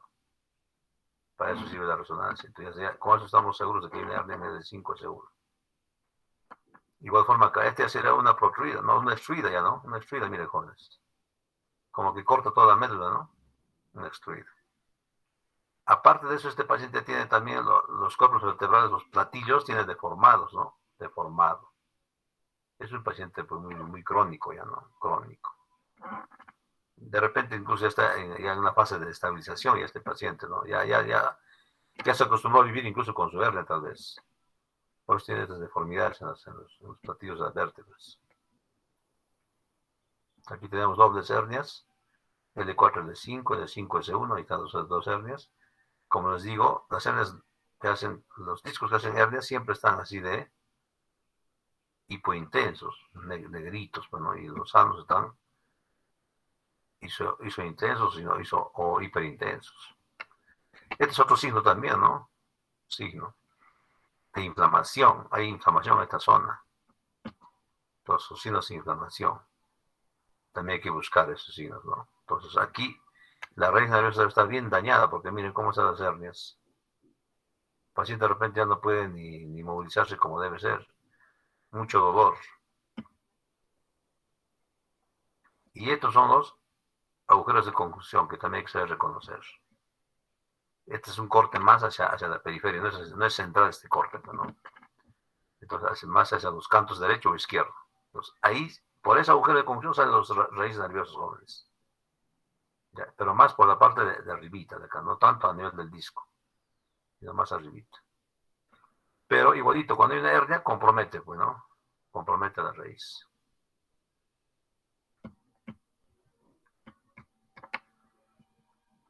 Estos son otros estudios, ¿no? Que se hacen también con contrastes, pero ya haciendo punción, ¿no? Haciendo punción a las mismas hernias, con unos trócares, con unas guías, puede ser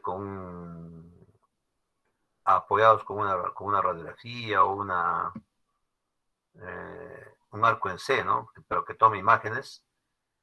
Nosotros ponemos un trócar y por ahí inyectamos sus tres contrastes y vemos que dibuja que el disco, o sea, el núcleo no está en su lugar, ¿no? Se llena el contraste ahí. Entonces no hay núcleo, ¿no? Entonces el núcleo seguramente salió de su lugar y por eso es que no está el núcleo ahí. Entonces se llena la vista la ausencia de contraste. Entonces otro tipo de examen, ¿no? Incluso esto mismo se puede utilizar para poder retirar el disco herniado. ¿Ya? Con esos trócares se puede utilizar para retirar los discos herniados. Muy bien. El tratamiento en estos casos de las hernias discales jóvenes, del 100% de pacientes que vienen con lumbalgia, con lumbocefalgia, es tratamiento médico, ¿no? El manejo del dolor.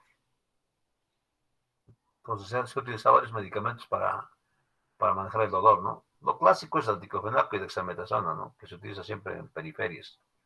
Pero ya cuando el paciente no soporta, ya no le calma el diclofenaco y dexametasona, hay que utilizar otros medicamentos, ¿no? Entonces puede ser la pregabalina, puede ser el dioxaflex, ¿no? Que es un combinado de diclofenaco con orfenadrina. Orfenadrina también, orfenadrina solamente. Entonces, bastante tratamiento médico hay para el dolor de las hernias discales cuando son pequeños, cuando no comprometen mucho la raíz nerviosa. Pero si está comprometida la raíz nerviosa, hay que hacer endocriolisis, como se dijo en el ejemplo anterior. Se puede retirar el núcleo pulposo de esa forma con los trócares, aunque hoy en día no se utiliza esa endocriolisis, pero son métodos, ¿no? Luego se puede hacer la disectomía, pues, ¿no? Finalmente la disectomía, hay que retirar el disco herniado. Entonces, el otro tratamiento que se indica a los pacientes es que hagan reposo, que no hagan actividad, que no carguen objetos pesados. Y si son los que sufren de hernia discal mayormente son los policías, los que trabajan en construcción, los que trabajan en la chacra. Entonces, esas personas hay que decir que no hagan esa actividad por un tiempo, ¿no? Y que tomen sus analgésicos y logran mejorar, ¿no? A pesar que tienen su hernia, ¿no? Pero si es una hernia grande y extruida, tampoco, pero en esos casos sí llegan a cirugía. También se utilizan relajantes musculares como la orfenadrina, está muy bien. Los masajes o terapias tipo masajes, hay que utilizarlas. Es lo que decía la quimionuclesis, ¿no? Cuando se puede retirar el disco herniado. Se hace primero el examen para ver si no hay el disco, entonces se hace un retiro del disco herniado, ¿no? Como que también se puede colocar, hoy en día han escuchado de repente ustedes el ozono, ¿ya? Esos trócares son como unos tubitos, pues, ¿no? Como unas agujas, donde se puede extraer y también se puede colocar ozonoterapia. ¿Ya? Entonces, hoy en día hay varios métodos para calmar el dolor. Pero siempre, cuando ya es extruida o es una hernia grande, gigante, que compromete dos raíces nerviosas incluso, hay que operar, pues, ¿no? Entonces, en la cirugía lo que se hace es entrar por la parte posterior, porque la hernia viene hacia atrás, ¿no es cierto?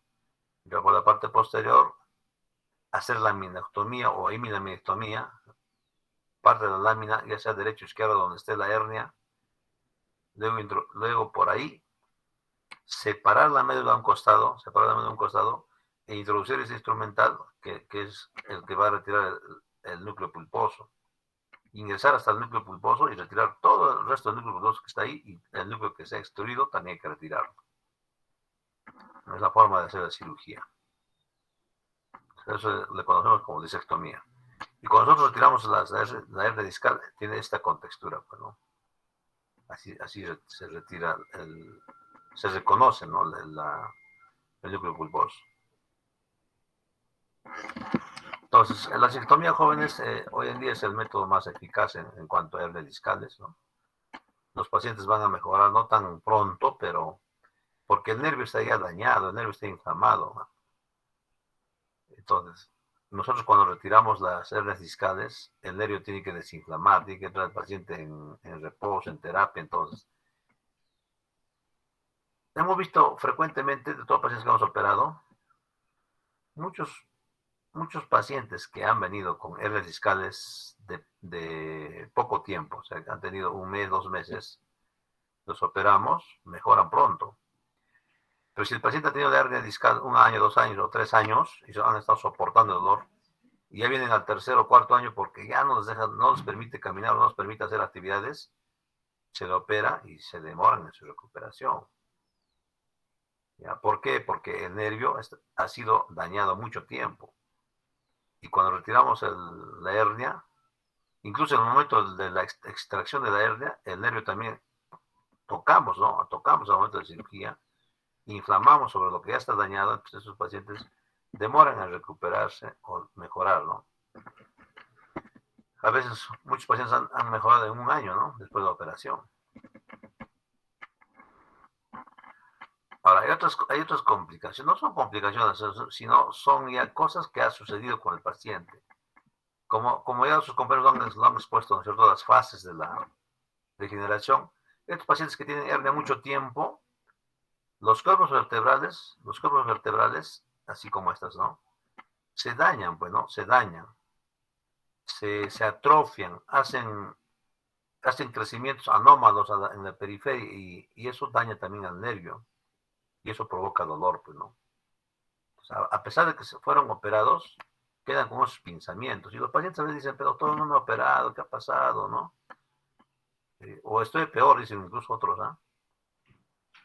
Pero lo que sucede es que han tenido mucho tiempo las hernias discales, entonces han dañado a las vértebras prácticamente, a las vértebras que están cerca al disco. Entonces ese daño perjudica las raíces nerviosas. Entonces, suele suceder eso, pero no casi, será por un 5% de pacientes, ¿no? No es frecuente. Y a veces también nosotros, cuando ya hay que investigar bien, hay pacientes que te pueden mentir, pues, ¿no? No, tengo dolor hace 6 meses, tengo 5 meses, ¿no? Pero hay que indagar bonito, ¿no? Si ya te dijo que tengo hace 6 años, 7 años, ya le tienes que decir a tu paciente de que tu mejoría va a ser lenta, pero hay que retirar la hernia, ¿no? Y puedes tener esas complicaciones, hay que explicarte las complicaciones que puede tener, pues, ¿no? Entonces, esto es lo que sucede, jóvenes. Como no hay disco, el disco está aplastado, se ha herniado y se ha ido hacia la parte posterior, hacia la médula, hacia atrás. Entonces, en la parte anterior, las vértebras ya están prácticamente uniéndose, como que se están juntando aquí, ¿no? Pero con el movimiento, esto va rozando y el rozamiento inflama. Y eso también duele, pues, ¿no? Esa inflamación duele. Es lo que sucede. Entonces, a veces a estos pacientes hay que decirles, ponerles un disco artificial ahí, ¿no? Para mantener la altura. Pero como ya tiene mucho tiempo, es un poco difícil, jóvenes. Porque los ligamentos articulares ya están hipertrofiados. La querida articular, como hemos dicho, se ha ensanchado y ya perdió su altura. Entonces no hay cómo tampoco ya corregirlos, ¿no? Entonces es un poco complicado ya hacer esa corrección. Muy bien, entonces eso sucede, jóvenes, en esa primera fase. Y eso es donde hay que solucionar. En esta primera fase es donde hay que dar solución a los pacientes. ¿Ya? Aquí estos pacientes deben operarse pronto por eso, no deben permanecer mucho tiempo. ¿Ya? Entonces, pero para eso, jóvenes, ¿qué falta? Aconsejar, prevenir, hablar sobre este tema, ¿no? Las personas que trabajan en esos aspectos, ¿no? En esos campos de trabajo, ¿no? Pero si tienen este tipo de dolores, es mejor que se hagan ver de una vez, que se hagan evaluar, y si es quirúrgico, que se opere, ¿no? O si es para terapia física, pero muchas personas se pasan pues, a la otra fase, se descuidan y hacen estos osteofitos. Estos osteofitos también duelen, pues, ¿no? Porque van a rozar. Hacen rozamiento y provoca dolores.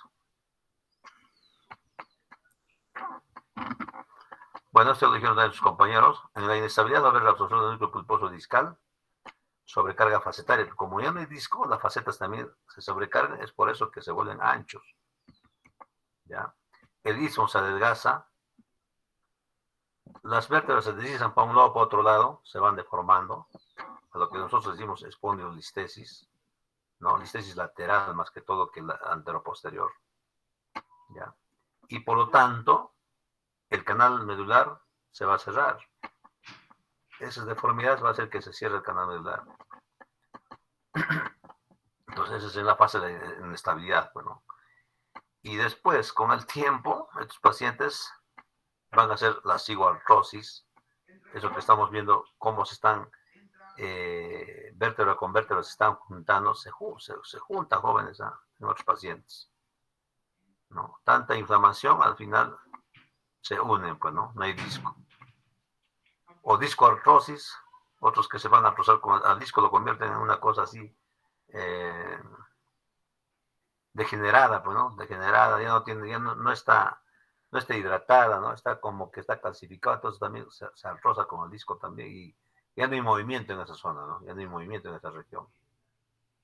Y estos pacientitos van a tener totalmente deforme la columna y el canal del aquileo va a estar también, donde está la médula espinal o las raíces nerviosas van a estar deformes y comprometen pues, a la raíz, a la médula. Y quedan con el dolor constante de estos pacientes, ¿no? ¿Qué vamos a hacer? Ya no se puede operar en ese momento. Ya no se puede hacer cirugías. Es lo que sucede con esta degeneración de la columna. Muy bien. ¿Alguna pregunta o se durmieron? Y doctor, en caso de los osteofitos, ¿cuál es el tratamiento, doctor? Por eso, los osteofitos, por ejemplo, son los antiinflamatorios nada más, pues. No por eso vamos a entrar a operar y cortar los osteofitos, no vamos a hacer eso, pues. Por eso, no hay que llegar a ese extremo no tienen que llegar los pacientes. ¿Ya? Entonces, son los antiinflamatorios nada más, no queda otra, jóvenes.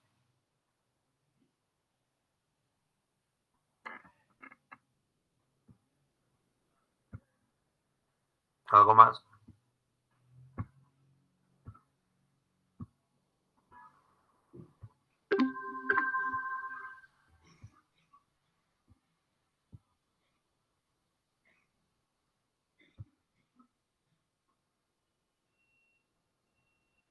Muy bien jóvenes. Creo que ya tienen otras clases, ya se retiraron unos cuantos. Sí, doctor. Muy bien, nos vemos el próximo viernes. Hasta luego, doctor. Gracias. Gracias, doctor. Este lunes, Alessandra, este lunes no creo que podamos avanzar nada porque tengo que recuperar prácticas con otros grupos. Lunes, martes, hasta miércoles creo que hay para recuperar. Ok, doctor. Está bien. ¿Ya?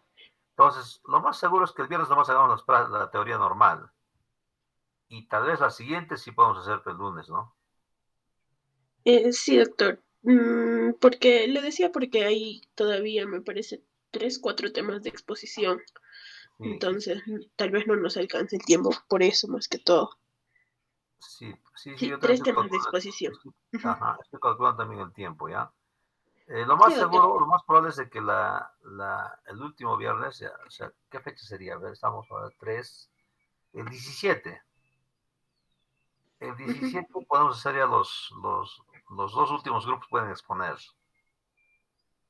Ya sería exposición nada más del grupo, nada más. Yo ya no voy a exponer nada de esos dos temas. Entonces, sí, y el 10 sí vamos a hacer tuberculosis espinal, ¿no? Ya. Ok, doctor, está bien. 10. Y el 17 terminaríamos. ¿Y el examen sería cuándo? ¿El 20? Sí, justo para acomodar esa fecha, doctor, porque imposible darlo el 24 ya. No, a no ser que nos dé un regalo de Navidad, doctor. Por eso ustedes tienen que estar ya lecturando, ya siempre estudien, por favor, ya. Y el 20 será el examen. Ok, doctor. Me acomodo y le confirmo la fecha, por favor. Ya, muy bien, muy bien. O 20, 21 tal vez, pues no. Pero Listo, gracias, doctor. La última clase, ya damos el examen. Muy bien, quedamos así, jóvenes. Gracias, doctor. Hasta luego. Hasta luego. Gracias, doctor. Muy bien. Gracias, doctor. Gracias, doctor.